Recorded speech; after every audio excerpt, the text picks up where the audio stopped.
안녕하십니까, 문틀란TV입니다.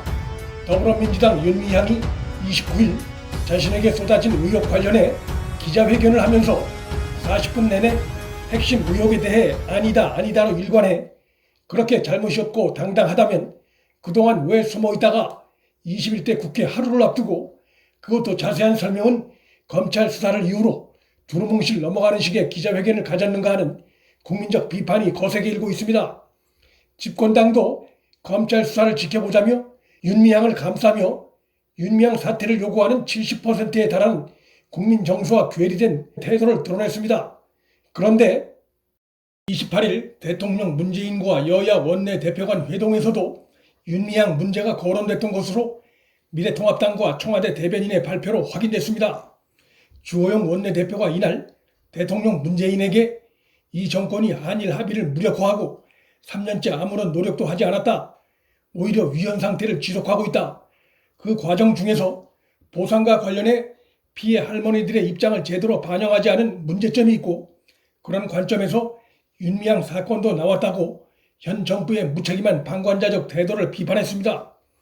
그러자 대통령 문재인은 이러한 주호영 원내대표의 문제 제기 관련해 최근 국내 최대 현안 중에 하나가 된 정의연과 윤미향 사태 등에 대해서는 직접적인 답변을 하지 않은 채 2015년 한일 위안부 합의를 피해자들이 받아들이지 못해 문제 해결이 되지 않았다.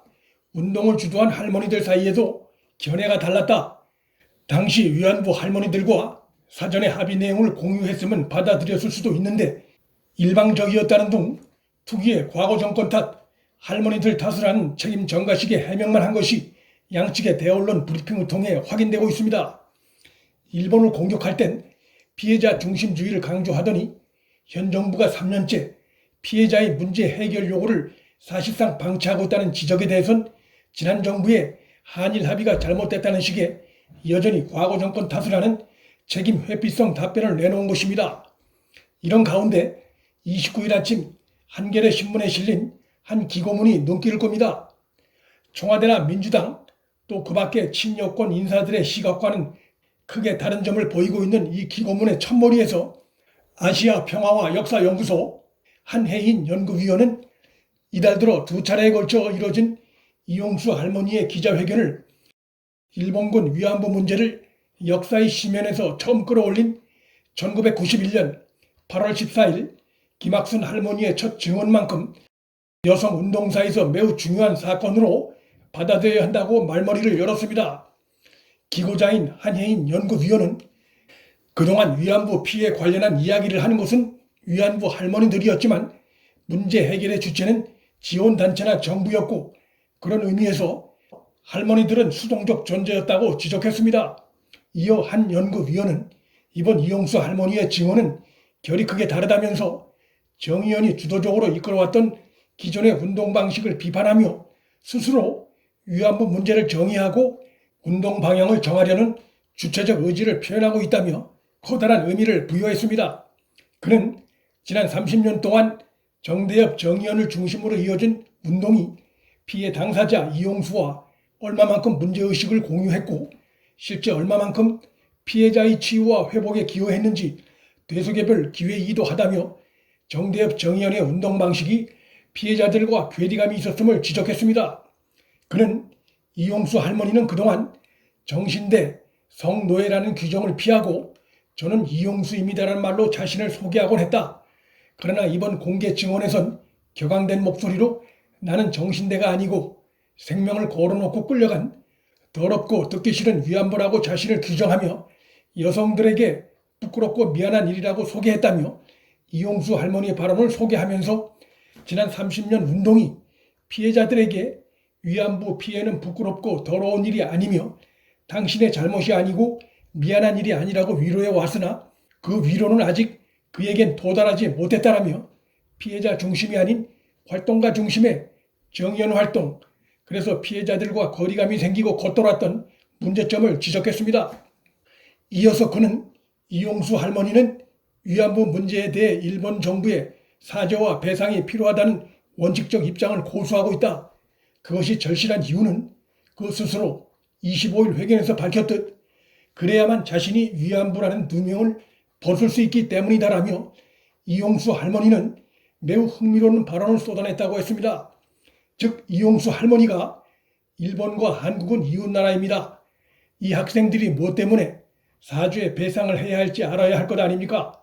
서로 왕래하면서 친해지면서 서로 배워야 합니다라고 한 발언을 소개하면서 문제가 무엇인지 모르는 어린 학생들이 외치는 사죄하라 배상하라는 그저 반일 구호로만 들리는 수요 시위로서는 이 문제를 풀 수 없다고 주장하고 있는 것이다라고 이용수 할머니의 발언에 담긴 의미를 설명했습니다.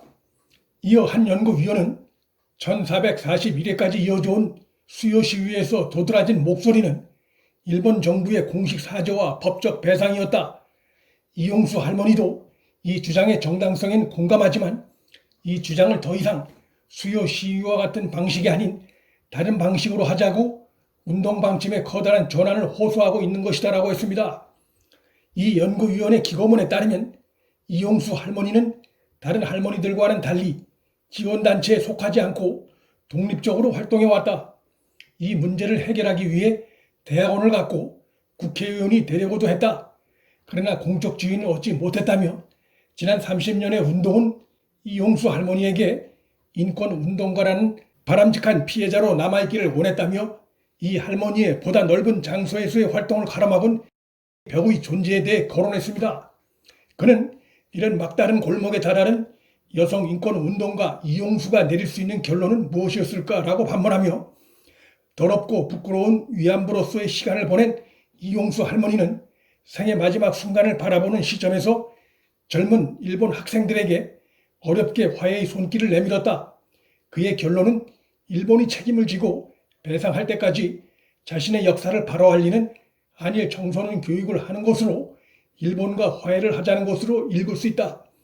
이는 피해 당사자 본인이 진정한 역사 정의로 가는 화해의 길을 모색해보고자 제안한 것이라 볼 수 있다고 했습니다.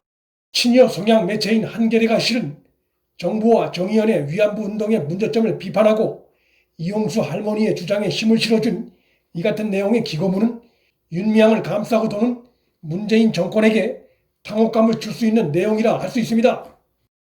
위안부 돕기 운동을 정치적 목적에 활용하고 또 그 활동을 발판 삼아 정계와 관계에 진출했던 현 정부와 시민단체 활동가들이 이용수 할머니의 절규를 새겨듣고 운동 방식의 전환을 모색할 때가 됐습니다. 문틀란TV 여기서 마칩니다. 구독과 좋아요, 방송 공유는 방송 제작에 큰 힘이 됩니다. 시청해 주셔서 감사합니다.